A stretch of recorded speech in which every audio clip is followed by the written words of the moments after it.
and trying to talk up Quez Watkins like, oh, we got something with Quez Watkins. Oh, do you? Well, I know what you don't have.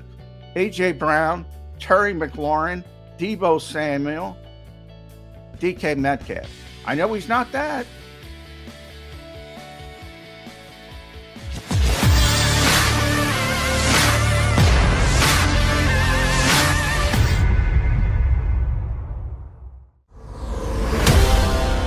Not that Eagles working out, because they're not working out. Oh, we'll talk a little bit about that today, too.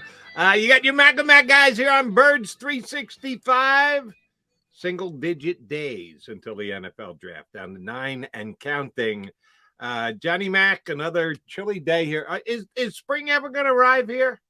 I've firmly decided that spring starts July 4th weekend.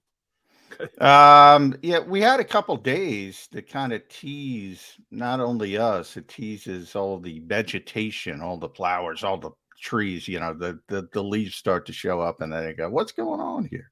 What's going on? Green Thumb, yeah. McMullen, you out there in the backyard planting stuff? No, I'm always out in the garden, Jody. No, okay. Not always, but occasionally I've done it. But I'm not one of those people I don't have the time to spend. My wife's out there. Pick up downed limbs in my backyard. That's the only thing I just picked up a downed limb this morning. I picked up a downed limb. It was pretty windy. Been a windy spring season. The winds have changed, not blowing through Philadelphia, because I did read my latest John McMullen column on phillyvoice.com, and a lot of things that you wrote there. You had said here in Philadelphia, the patience of the Philadelphia Eagles, the ability not to overreact of the Philadelphia Eagles. In some ways it's good, but in other ways it's not, because we look at this Eagle roster as of right now, 9 days before the draft, Johnny Mac, they're not better than they were last year. I don't know if they're worse than they were last year. To me, what they are is stagnant, and guess what? Stagnant isn't good enough if you want to be moving up in the National Football League.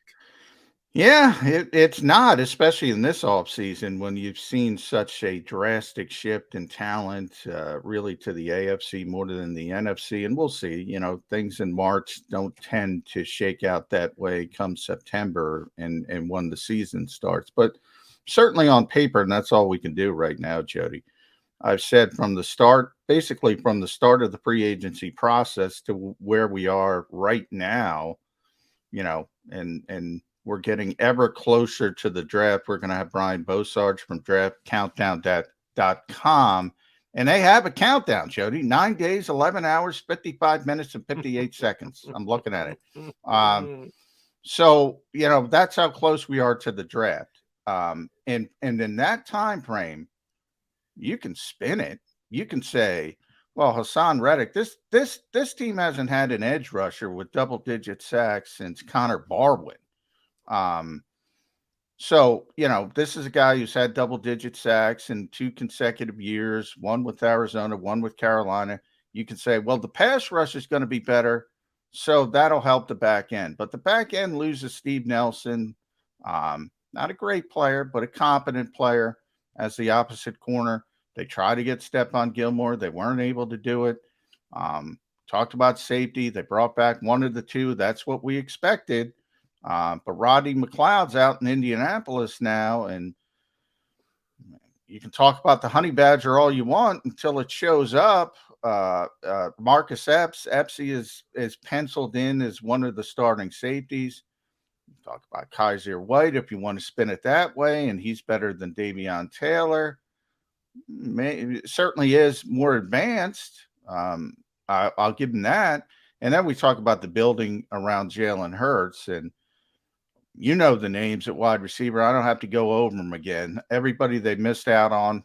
Zach Pascal, nice kid. Hopefully Nick Sirianni's right. The rest of the world is wrong. And he becomes a big part of this offense and a competent part of this offense. And I see you rolling your eyes. I'm with you. I'm saying that's all you can do.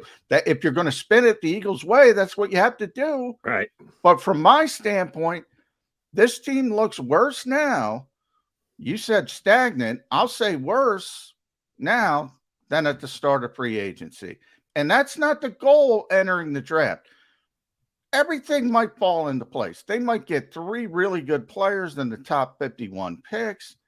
They might sign Tyrann Matthew after the draft.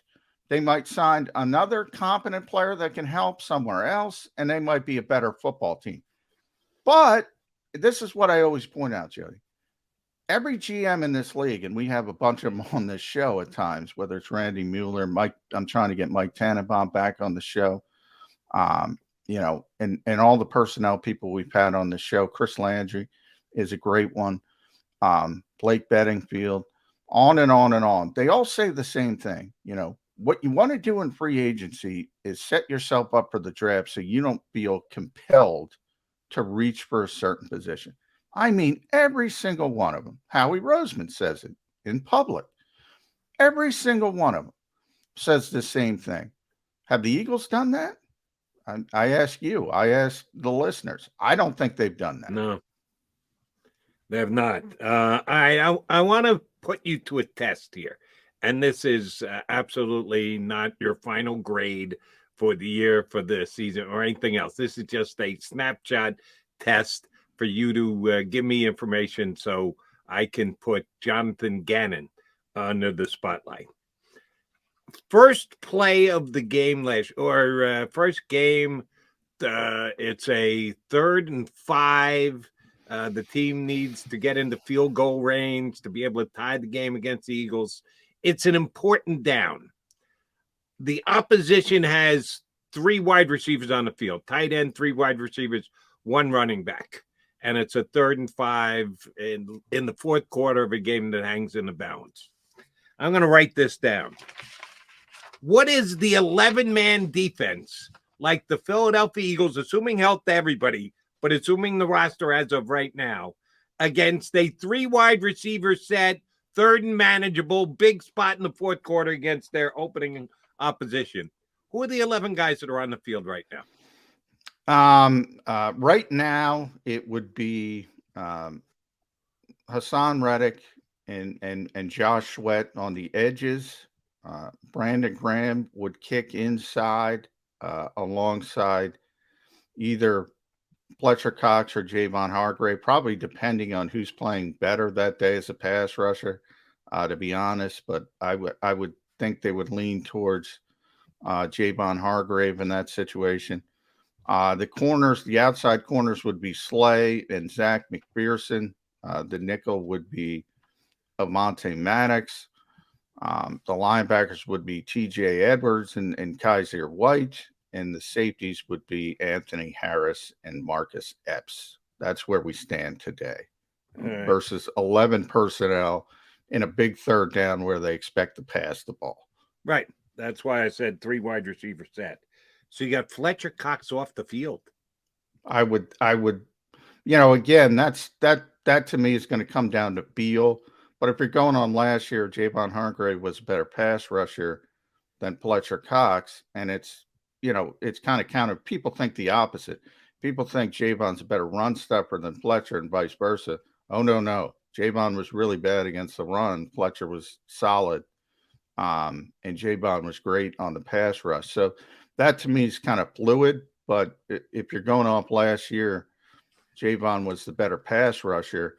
Now that Fletcher's at least more manageable from a salary standpoint, you can get the rotation. Well, do you want to win games or do you want to make people feel good? Right. No, I appreciate the fact that you pick the guys that give you the best chance to make the play and get the other team off the field. I don't know about you. You tell me. What positions are you most worried about? You look at those 11 guys. I wrote them down. You did them off the top of your head. Out of the 11 you just gave me, where have you got concerns? Where do you have to legitimately admit, yeah, that's not good enough? Outside corner starts there. Really, that's not good enough. That's why they went hard or whatever Josina said. I forget the exact phraseology after Stephon Gilmore. And remember, that's coming from Gilmore's camp. So, who knows how much truth there is to that. But they were certainly in on Stephon Gilmore. Probably more, if he wasn't going to get a ton of money, would be my guess, but just a guess. But they know they have to get better there. Then safety opposite Anthony Harrison. Really,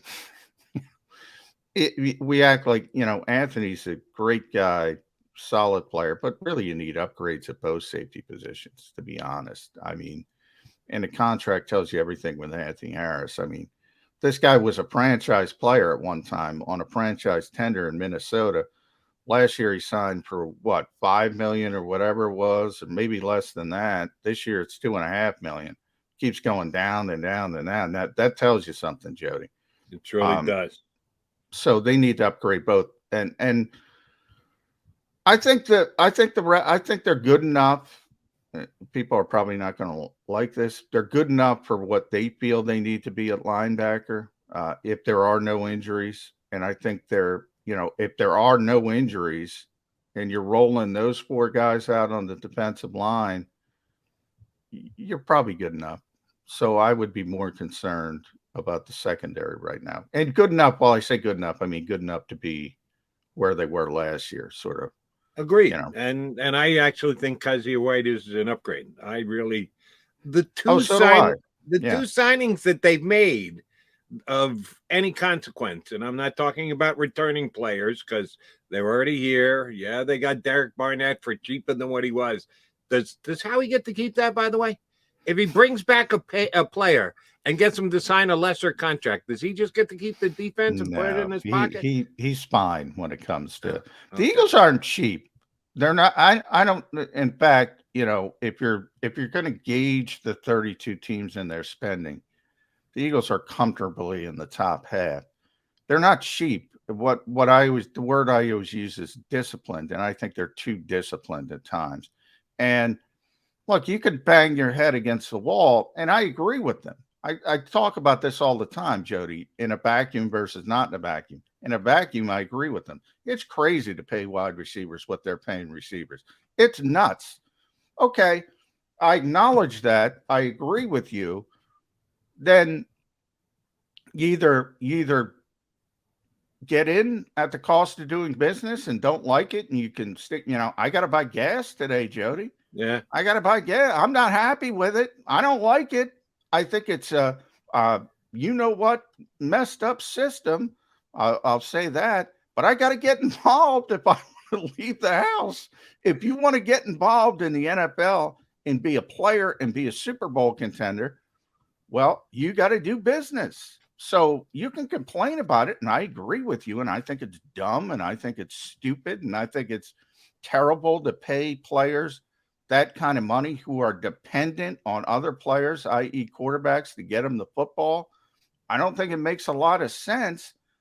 But then understand, week in and week out, the A.J. Browns and the DK Metcalfs and the Deebo Samuels of the league are going to be on the opposition when you're dealing with the Zach Pascals of the world and trying to talk up Quez Watkins like, oh, we got something with Quez Watkins. Oh, do you? Well, I know what you don't have. A.J. Brown, Terry McLaurin, Deebo Samuel, DK Metcalf. I know he's not that.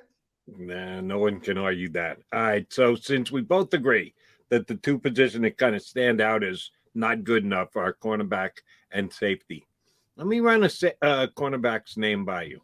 The Giants still have not moved James Bradbury. There's been talk of the Giants attempting to trade him for, at least 6 weeks now, that they seem to have soured on him. We know new situation up in New York with a new coach and a new general manager. The old regime gave him a 3-year, $45 million contract 2 years ago. He's on the final year of the deal. It's pretty darn expensive. And the Giants have major cap issues.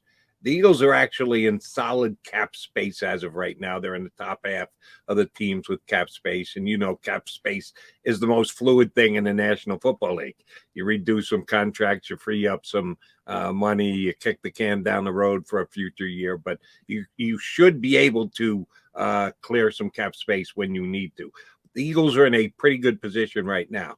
Bradbury's a $13, $14 million cornerback for this year.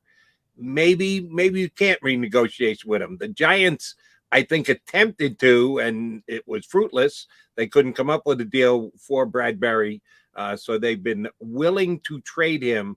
They are actually in a better cap position if they trade him than if they cut him. So there's a chance that the Giants would even eat a little bit of the contract and take the cat hit themselves just to move on from Bradbury. I like the guy, J-Mac. I said this both times the Eagles and the Giants played last year. The one thing scared me about the Giants is I think they had a pretty damn good secondary.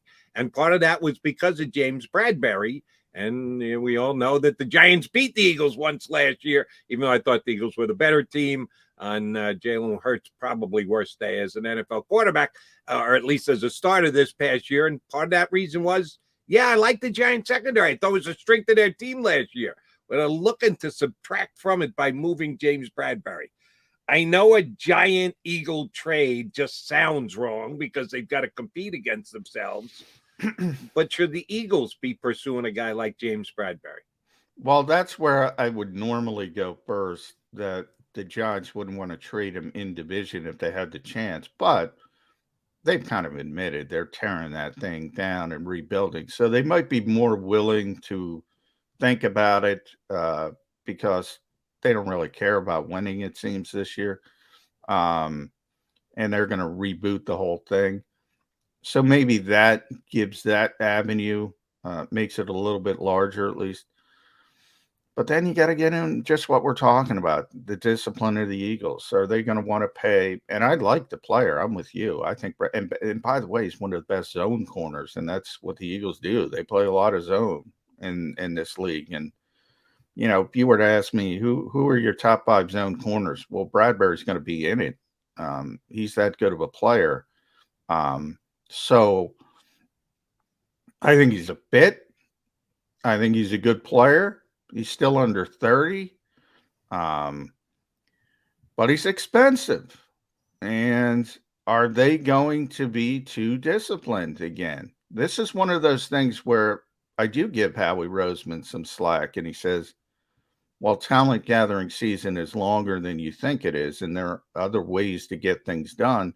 And all of a sudden, if it comes to after the draft, and I said, honey badger, but, if they get a safety in the draft, and then all of a sudden they get James Bradbury on the trade market, well, that's stinking really, really good. That's really good if they get, say, Dax Hill and James Bradbury.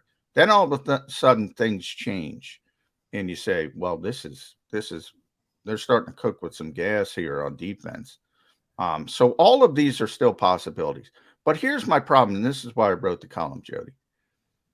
By putting yourself in the position you're in, you closed off avenues. That's what the Eagles are about, right? Winning on the margins. Let's win on the margin. Let's do this. Let's do that. You're taking things off the table we'll never know about because you can't consider them anymore because you have to get a safety or you have to get a cornerback. And then after the draft, you can get the opposite or vice versa.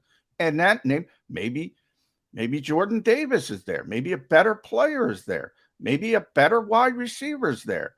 You got to take a wide receiver at some point. Maybe you feel compelled to not do it in the first round and do it at 51.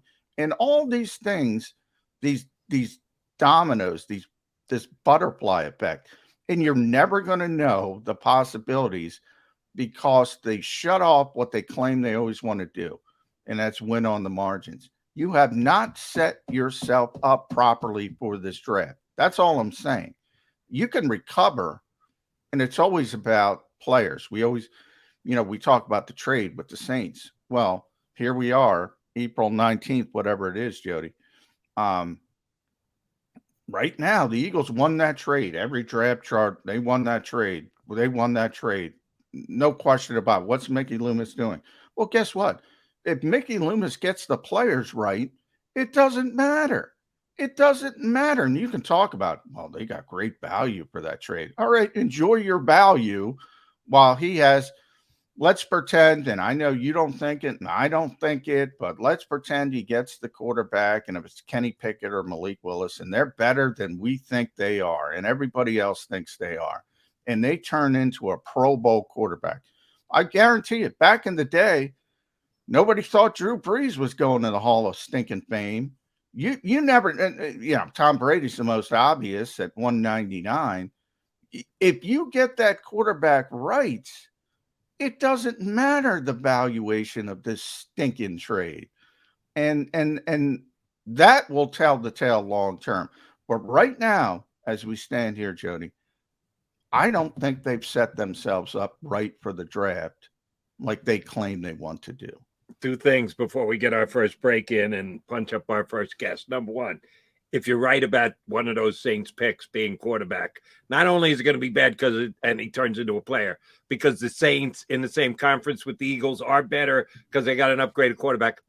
Oh, they're going to have picked them after the Eagles have passed on them, because the Eagles have the pick before the Saints, and both the Saints picked this year, which means they would have passed on the quarterback. And then if Jalen Hurts has a mediocre year and the Eagles are going hunting for a quarterback next year, oh, they just could have taken the guy right in front of the Saints. So that's problem number one. And number two is the fact that, yes, we need patience. You like to use the word, what's the word that you've been using to describe people? Discipline. Patience is another way to look at it. We can wait till 2023. Shoot, we can wait till 2024. One of the picks in that draft isn't for 2 years. Patience is a virtue, but patience doesn't excite Eagle fans. And we're playing to the Eagle fans here on Birds 365. The Eagles are asking for your patience. We'll see if you give it to them. All right, patience no more. You need to wait no more. For the first guest, joining us up next is BLG, Brandon Lee Gouton of Bleeding Green Nation. We'll come back, chop it up with BLG on Birds 365.